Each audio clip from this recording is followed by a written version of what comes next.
Class 10th math पूरी किताब समाप्त आज की इसी वीडियो में। बिकॉज देखो क्या होने वाला है आज की इस वीडियो में, पूरे में 10 से 15 मिनट, मुश्किल से 10 से 15 मिनट में आपके 40 से 50 जो पूरी किताब के फॉर्मूले हैं इतना आप पढ़ लोगे। इससे बाहर एक भी क्वेश्चन ये जो आपका पेपर है इसमें नहीं आने वाला है गणित के पेपर में, तो इसका आप लोग बिल्कुल ही ध्यान देना। ठीक, बिना टाइम वेस्ट के हम वीडियो को स्टार्ट करेंगे, ज़्यादा टाइम आपका नहीं लगाएंगे ताकि आपके पास देखो समय तो बहुत ज़्यादा कम है, हद से ज़्यादा कम है आपके पास। ठीक, समय आपके पास हद से ज़्यादा कम है, तो आओ देखते हैं एक एक सूत्र करके। सबसे फर्स्ट यहाँ पर सूत्र है, देखो पहला सूत्र क्या है, पहला है भाज्य बराबर क्या होता है, भाज्य बराबर भाजक गुणे भाजफल प्लस शेषफल, ये होता है। अभी आप सूत्र समझ लो, मैं क्वेश्चन इस पे करा दूंगा, लेकिन इस वीडियो में पहले आप इसका सूत्र समझ लो सारे। दो संख्याओं का गुणनफल एचसीएफ गुणे एलसीएम, दो संख्याएं हैं उनका गुणनफल क्या होता है, एचसीएफ और एलसीएम का गुणा कर दें 2। देखो शून्यकों का योग अल्फा प्लस बीटा बराबर होता है माइनस बी बटे ए, और देखो शून्यकों का गुणनफल अल्फा इंटू बीटा ये होता है सी बटे ए। चलो इसके बाद आ जाते हैं नेक्स्ट, आगे बढ़ते हैं।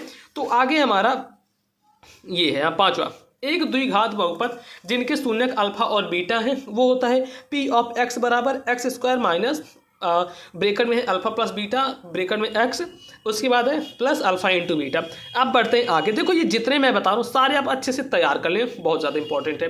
अब देखो यहाँ पर a1 upon a2 does not equal to b1 upon b2 के अगर ऐसे रहेगा तो ये रेखाएं प्रतिच्छेदी रेखाएं होंगी और इसका हल अद्वितीय होगा, मतलब यूनिक होगा, केवल एक हल होगा और निकाय संगत होगा। वहीं पर a बटे b बराबर होगा b बटे c के, और ये होगा b1 बटे c2 ही बराबर होगा। तो ये होगा संपाती रेखाएं होंगी जिसके जो हल हैं वह अनंत होंगे, निकाय संगत होगा। ठीक, उसके बाद फिर नीचे बढ़ते हैं, a1 बटे a2 बराबर होगा b1 बटे b2 के, लेकिन लेकिन लेकिन c1 बटे c2 के बराबर नहीं होगा। तो वहीं पर वो क्या होंगे दोस्तों, वह समांतर रेखाएं होंगी जिनका कोई भी हल नहीं होगा। अब इसके बाद देखते हैं जिनका निकाय असंगत होगा। चलो आगे बढ़ते हैं।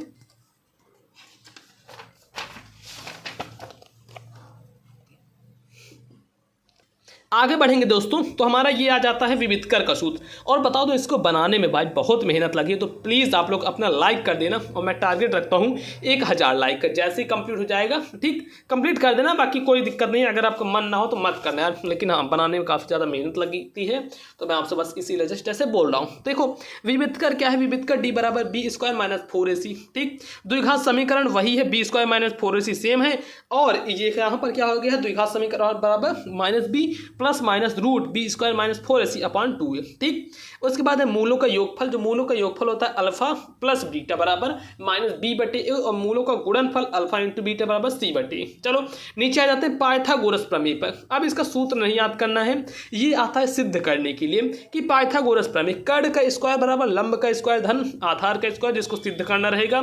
और देखो AD बटे DE बराबर AE बटे EC के, जो कि थेल्स की प्रमेय है। ठीक, इसको आपको सिद्ध करना है। चलो नीचे बढ़ते हैं। 13 नंबर है दो बिंदुओं के बीच की दूरी। देखो दो बिंदुओं के बीच की दूरी, इस पर मैंने आपके क्वेश्चन भी लगवाए हैं, तो आपको ये देखो फॉर्मूला मैं बता देता हूँ, रूट x1 माइनस x2 का whole square plus y1 minus y2 का होल स्क्वायर। फिर बढ़ेंगे 14 नंबर पर, जो कि है कि दो बिंदुएं दी रहेंगी। इस पे देखो, इस पे मैंने आपको सूत्र पे सवाल लगवाई है, जो कि अभी ही आपने जस्ट देखा होगा, इसके पहले जो वीडियो अपलोड हुई थी उस पर। तो क्या है, दो बिंदुएं x1, y1 तथा x2, y2 को m1 अनुपात m2 के अंतः अनुपात में विभाजित करने वाले बिंदु के निर्देशांक। अगर ऐसे बिंदु के निर्देशांक पूछे तो देखो ऐसे यहाँ पर संख्या लिखी रहेगी, तो अगर ऐसे पूछे तो आप क्या करोगे, आप ऐसे करोगे m1 x2 plus m2 x1 upon m1 plus m2। ठीक, m1 और दूसरा ये x का निकल आएगा, और ये सूत्र लगाएंगे m1 y2 plus m2 y1 upon m1 plus m2, तो ये निकल जाएगा y का। चलो देखते हैं 15 नंबर।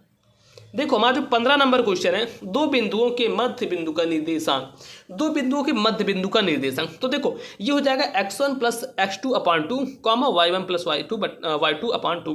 ठीक, ये हो जाएगा दो बिंदुओं के मध्य बिंदु का निर्देशांक। उसके बाद चलो आगे बढ़ते हैं। 16 नंबर जो हमारा फॉर्मूला है, त्रिभुज के केंद्रक का निर्देशांक। अगर किसी क्वेश्चन ने पूछ ले कि ऐसे आपको दिया रहे, उसके बाद त्रिभुज के केंद्रक का निर्देशांक पूछ ले, और आपको क्वेश्चन किस प्रकार से दिया रहेगा मैं बताता हूँ।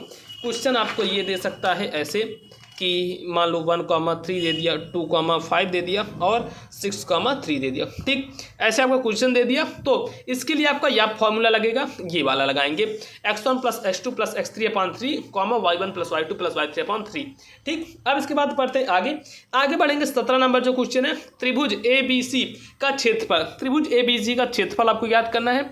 1/2 ब्रैकेट में इसका अगर निकालना है तो ये ऐसे निकलेगा, x1 ब्रैकेट y2 - y3 फिर प्लस x2।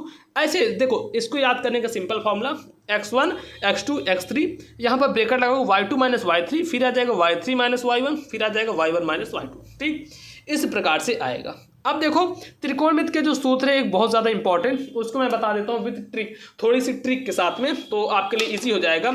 जैसे देखो यहाँ पर लाल बट्टे का, ठीक, LAL बट्टे के, ये एकदम सिंपल भाषा में है, एकदम आपके लैंग्वेज में है। ये कैसे है, कैसे करना यूज, यल को मान लेना, ये पहले को मान लेना साइन, दूसरा कॉस, तीसरा टेन। तो साइन बराबर हो जाएगा लंब बट्टे कर्ण, यहाँ पर देखो लंब, यल से लंब, के से कर्ण, कॉस का हो जाएगा आधार बट्टे कर्ण, टेन का हो जाएगा लंब बट्टे आधार, अगर आप याद नहीं रख पाते तो। और इसी का उल्टा कर दोगे, साइन का क्या कर दो, यहाँ पर आ जाएगा आपका कॉसेक, कॉस का हो जाएगा सेक, टेन का कॉट, तो साइन का कॉसेक, कॉसेक मतलब कॉट बट्टे टेन, और ये हो जाएगा कर्ण बट्टे आधार। इस प्रकार से आप कर दोगे तो आपका बहुत ज़्यादा आराम हो जाएगा। ठीक है, चलो आगे बढ़ते हैं। 18 नंबर, 18 नंबर जो है वह काफ़ी ज़्यादा इंपॉर्टेंट फॉर्मूला आपके ट्रिग्नोमेट्री का, वो है साइन 90 अंश, साइन 90 अंश माइनस थीटा बराबर कॉस थीटा, और टेन 90 अंश माइनस थीटा बराबर कॉट थीटा, और सेक 90 अंश माइनस थीटा बराबर कॉसेक थीटा।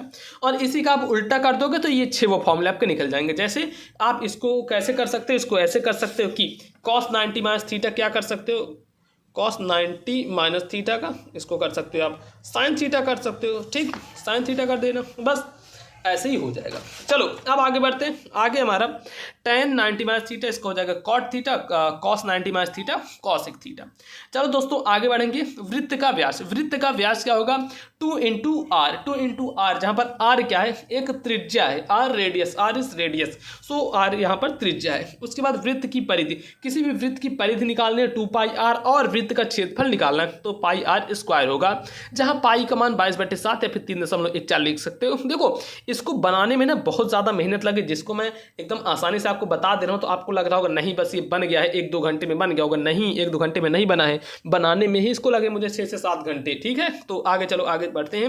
वृत्ताकार वलय का क्षेत्रफल, वृत्ताकार वलय का क्षेत्रफल पाई ब्रैकेट में r1 का स्क्वायर माइनस r2 का स्क्वायर, जहाँ पर देखो r1 और r2 क्या है, r1 व r2 क्रमशः बाह्य और अंतःवृत्त की त्रिज्याएं। अब कहेंगे कि भैया बाह्य और अंतःवृत्त क्या है, तो ये होता है बाह्य और अंतःवृत्त। मान लो ऐसे एक पाइप दे दिया और एक ऐसे, तो ये अंदर का ये अंतःवृत्त त्रिज्याएं हो गई और ये बाहर वाली बाह्यवृत्त त्रिज्याएं हो गई।